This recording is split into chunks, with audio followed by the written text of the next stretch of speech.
오늘 하나님께서 우리에게 주시는 말씀은 로마서 7장 1절에서 6절까지 말씀입니다.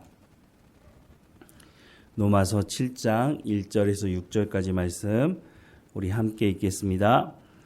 형제들아, 내가 법 아는 자들에게 말하노니 너희는 그 법이 사람이 살 동안만 그를 주관하는 줄 알지 못하느냐? 남편이 있는 여인이 그 남편 생전에는 법으로 그에게 매인 바 되나 만일 그 남편이 죽으면 남편의 법에서 벗어나느니라. 그러므로 만일 그 남편 생전에 다른 남자에게 가면 음녀라.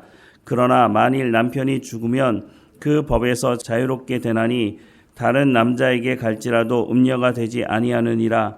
그러므로 내 형제들아, 너희도 그리스도의 몸으로 말미암아 율법에 대하여 죽임을 당하였으니 이는 다른 이 곧 죽은 자 가운데서 살아나신 이에게 가서 우리가 하나님을 위하여 열매를 맺게 하려 함이라.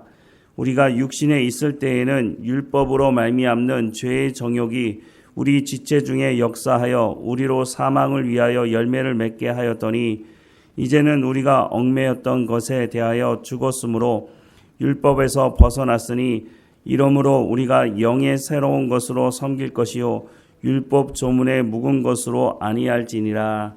아멘. 바울은 로마서를 쓰면서 하나님의 의가 나타났다라고 말씀을 했습니다. 로마서 1장 17절 말씀에 복음에는 하나님의 의가 나타나서 믿음으로 믿음에 이르게 하나니 기록된 바 오직 의인은 믿음으로 말미암아 살리라 함과 같으니라 라고 말씀하고 있습니다. 그리고 나서 로마서 1장 18절에서 3장 20절까지 모든 사람들이 하나님의 심판으로부터 벗어날 수 없다. 의인은 없나니 하나도 없다라고 말씀을 하고 있습니다. 그러면 그것으로 끝이냐? 그렇지 않다고 말하는 것이 바로 하나님의 의가 나타났다라고 말씀을 하고 있는 거죠. 하나님의 의가 나타났다고 하는 것은 하나님께서 언약하신 그 약속의 말씀을 예수 그리스도를 통해서 이루셨다라고 하는 것을 말씀하고 있는 것이죠. 의라고 하는 것은 말씀이 성취되는 것을 말하는 것인데요. 하나님께서 언약하신 그 약속의 말씀을 예수님께서 십자가 위에서 그 신실함을 드러내시는 그 십자가 앞에서 예수님께서 죽으시고 예수님께서 죽으심으로 말미암아 인간의 모든 죄의 문제를 해결하시고 또 그 십자가 사건을 믿는 사람들을 하나님께서 부르셔서 성령을 통해서 예수님을 구주로 영접하게 하시는 이것이 바로 믿음의 법이다라고 하는 구원의 원리에 대해서 말씀을 해 주었습니다. 이 믿음의 법을 통해서 하나님과 인격적인 관계를 맺을 수 있게 되었다라고 하는 것도 말씀을 하고 있죠. 이렇게 이론적인 부분에 대해서 말을 하고 있다면 오늘 본문에서는 구체적인 예를 들고 있는데요. 1절에서 3절 말씀에 보면 형제들아, 내가 법 아는 자들에게 말하노니 너희는 그 법이 사람이 살 동안만 그를 주관하는 줄 알지 못하느냐? 남편이 있는 여인이 그 남편 생전에는 법으로 그에게 매인 바 되나 만일 그 남편이 죽으면 남편의 법에서 벗어나느니라. 그러므로 만일 그 남편 생전에 다른 남자에게 가면 음녀라. 그러나 만일 남편이 죽으면 그 법에서 자유롭게 되나니 다른 사람에게 갈지라도 음녀가 되지 아니하느니라 라고 말씀을 하고 있습니다. 법이라고 하는 것이 그 사람 살아있을 때만 적용되는 것이다 라고 말하는 것이죠. 그래서 그 사람이 죽게 되면 더 이상 그 법의 효력이 없다는 겁니다. 부부가 되면 부부에게 적용되는 법이 있습니다. 그래서 남편이 살아있든지 아내가 살아있는 그 관계 속에서 남편이든지 아내든지 이 사람들이 각각 다른 사람에게 가게 되면 그것은 법의 효력이 나타나게 되고 결국은 그 법을 통해서 그 사람을 죄인이라고 징계를 할 수밖에 없는 것이죠. 하지만 남편이 죽든지 아내가 죽든지 둘 중에 하나가 죽게 되면 더 이상 부부에게 적용되는 이 법이 적용되지 않는다고 하는 것입니다. 그래서 이 말씀을 하면서 율법과 그리스도인들의 관계에 대해서 또 말씀을 하고 있는데요. 4절 이하의 말씀에 보면 그러므로 내 형제들아, 너희도 그리스도의 몸으로 말미암아 율법에 대하여 죽임을 당하였으니 이는 다른 이 곧 죽은 자 가운데서 살아나신 이에게 가서 우리가 하나님을 위하여 열매를 맺게 하려 함이라. 우리가 육신에 있을 때에는 율법으로 말미암는 죄의 정욕이 우리 지체 중에 역사하여 우리로 사망을 위하여 열매를 맺게 하였더니 이제는 우리가 얽매였던 것에 대하여 죽었으므로 율법에서 벗어났으니 이러므로 우리가 영의 새로운 것으로 섬길 것이요 율법 조문에 묵은 것으로 아니할지니라 라고 말씀을 하고 있습니다. 5절 말씀 중간에 보면 율법으로 말미암는 죄의 정욕이 우리의 지체 중에 역사하여 라고 말씀을 하고 있는데요. 율법으로 말미암는 이라고 하는 이 말씀은 제대로 된 번역은 아닙니다. 제대로 번역을 하자면 율법을 통하여 라고 하는 것이 제대로 된 번역이라고 할 수 있습니다. 이렇게 보면 율법을 통하여 죄의 정욕이 우리 지체 중에 역사하여 우리로 사망을 위하여 열매를 맺게 한다라고 말씀을 하는 것으로 이해할 수가 있는 것이죠. 왜냐하면 율법의 주요 기능이 율법은 우리가 죄인이라는 것을 알게 하는 것입니다. 율법이 죄의 원인이라고 말할 수는 없는 것이죠. 그러니까 율법으로 말미암는 죄의 정욕이라고 하는 것보다는 율법을 통하여 죄의 정욕이 우리 지체 중에 역사하여 우리로 사망을 위하여 열매를 맺게 한다라고 말씀을 하는 것이 더 맞다고 하는 것이죠. 어쨌든 우리가 예수님을 영접했다고 하는 것은 예수님의 십자가 사건을 믿는 것이고 예수님께서 십자가에 못 박혀 죽으신 것은 화목제물이 되셔서 하나님과 우리와 관계에 깨진 그 죄의 문제를 해결하셨다고 하는 것을 말씀하고 있는 것이죠. 그래서 갈라디아서 2장 20절 말씀해 보면 내가 그리스도와 함께 십자가에 못 박혔나니 그런즉 이제는 내가 사는 것이 아니요 오직 내 안에 그리스도께서 사시는 것이라. 이제 내가 육체 가운데 사는 것은 나를 사랑하사 나를 위하여 자기 자신을 버리신 하나님의 아들을 믿는 믿음 안에서 사는 것이다 라고 말씀하고 있는데, 예수님께서 십자가에서 죽으실 때에 예수님만 죽으신 것이 아니라 예수님의 그 십자가 사건을 믿는 사람들과 함께 십자가에 못 박혀 죽었다라고 말씀을 하고 있습니다. 앞서도 말씀을 드렸지만 예수님께서 십자가에 못 박혀 죽으신 것은 죄의 대가를 지불하신 것이고 우리가 이제 더 이상 죄의 종으로 살아가지 않도록 예수님과 함께 십자가에 못 박혀 죽었다라고 말씀을 하고 있는 겁니다. 예수님께서 그 죽으심뿐만 아니라 사망 권세를 이기시고 부활하시지 않았습니까?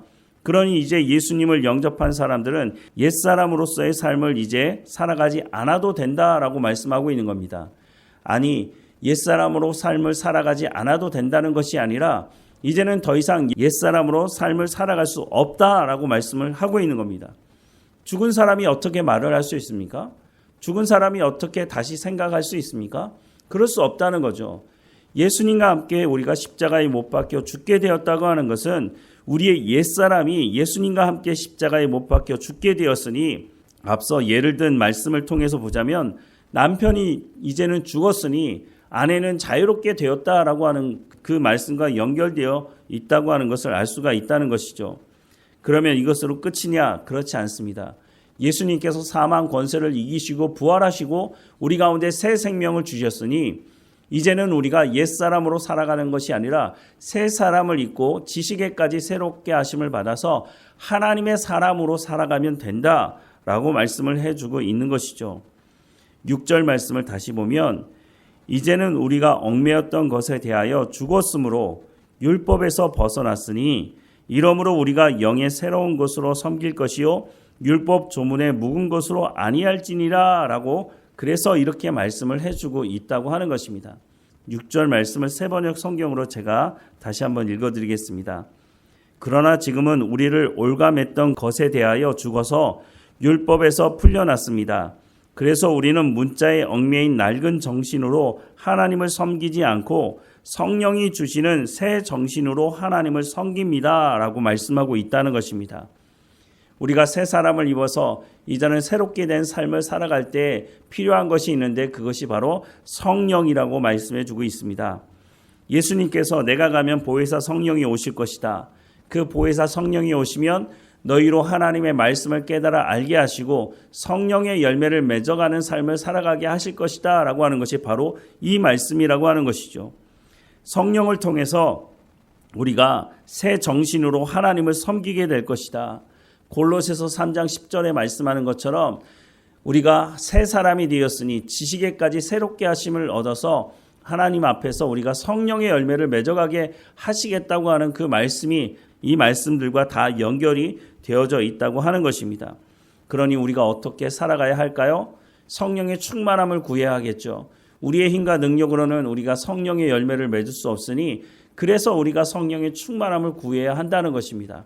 예수님도 말씀하지 않으십니까? 구하는 자에게 성령을 주시지 않겠느냐? 구하는 자에게 성령을 주시겠다는 겁니다. 성령이 아니고는 우리가 성령의 열매를 맺을 수 있는 방법이 없기 때문에 우리가 십자가에서 예수님과 옛사람이 죽었다면 우리가 이제 예수님의 부활하심을 통해서 새 사람을 잊게 되었으니 이제 성령의 충만함을 통해서 하나님의 말씀으로 성령의 열매를 맺는 삶으로 나아갈 수 있게 되었다고 하는 이 말씀을 마음에 새겨야 할 것입니다. 그런데 문제가 있죠. 우리가 구원받았다고 할 때 우리가 바로 하나님의 나라로 가게 된다면 이런 고민을 하지 않아도 될 텐데 우리가 여전히 이 땅에서 살아가고 있다고 하는 것입니다. 우리를 유혹하고 우리의 믿음을 흔들어 놓으려고 하는 이 세상 속에 살아갈 때 예수님도 말씀하지 않습니까? 뱀같이 지혜롭고 비둘기같이 순결하라고. 우리가 어떻게 뱀같이 지혜롭고 비둘기같이 순결한 삶을, 거룩한 삶을 이 땅에서 살 수 있을까요? 우리는 여전히 옛 습관을 쫓아 살아가려고 하는 마음이 있는데 어떻게 하면 하나님의 사람으로 살아갈 수 있을까요? 우리의 생각이 새로워지지 않으면, 우리의 생각이 하나님의 말씀으로 온전하게 새로워지지 않는다면 우리가 여전히 옛 습관을 쫓아가는 모습을 보게 될 것이라고 하는 것이죠. 그래서 오늘도 성령의 충만함을 구해야 하는 것입니다. 구하는 자에게 성령을 주시겠다고 약속하신 그 약속의 말씀대로 우리가 성령의 이끌리심을 받아 살아갈 수 있도록 성령의 충만함을 구하면서 우리가 율법 조문에 묵은 것으로 살아가는 것이 아니라 우리가 영의 새로운 것으로 하나님을 섬기며 살아가는 길로 초대받았으니 그에 합당한 삶을 이제는 살아가야 한다라고 말씀을 해주고 있는 것이죠. 이 말씀을 마음에 새겨서 우리가 하나님의 법 아래, 새로운 법 아래 성령을 통해서 하나님을 섬기는 길 가운데로 나아가도록 인도함 받았으니 그에 합당한 삶을 살아가는 우리의 삶이 되기를 주님의 이름으로 축원합니다. 기도하겠습니다. 사랑하는 하나님, 우리 가운데 성령의 충만함을 허락해 주옵소서. 구하는 자에게 주시겠다고 하는 그 약속의 성령을 우리 각 사람 가운데 부어 주옵소서. 그래서 우리의 생각대로 옛사람의 습관대로 살아가지 않게 하시고 하나님의 성령을 통해서 우리의 생각을 새롭게 해주시고 그 새롭게 된 생각을 가지고 살아가게 하시며 그 삶을 통해서 성령의 열매가 우리의 삶 가운데 맺어지는 현장이 될 수 있도록 은혜를 허락해 주옵소서. 우리의 입술에 하나님의 말씀을 붙여주시고 우리의 손과 발이 하나님의 말씀을 이루어내는 삶의 현장이 될 수 있도록 하나님 우리의 삶을 주관하시고 인도해 주옵소서. 하나님 오늘도 깨어있게 하시고 뱀같이 지혜롭고 비둘기같이 순결한 삶을 살아갈 수 있도록 하나님 인도해 주옵소서.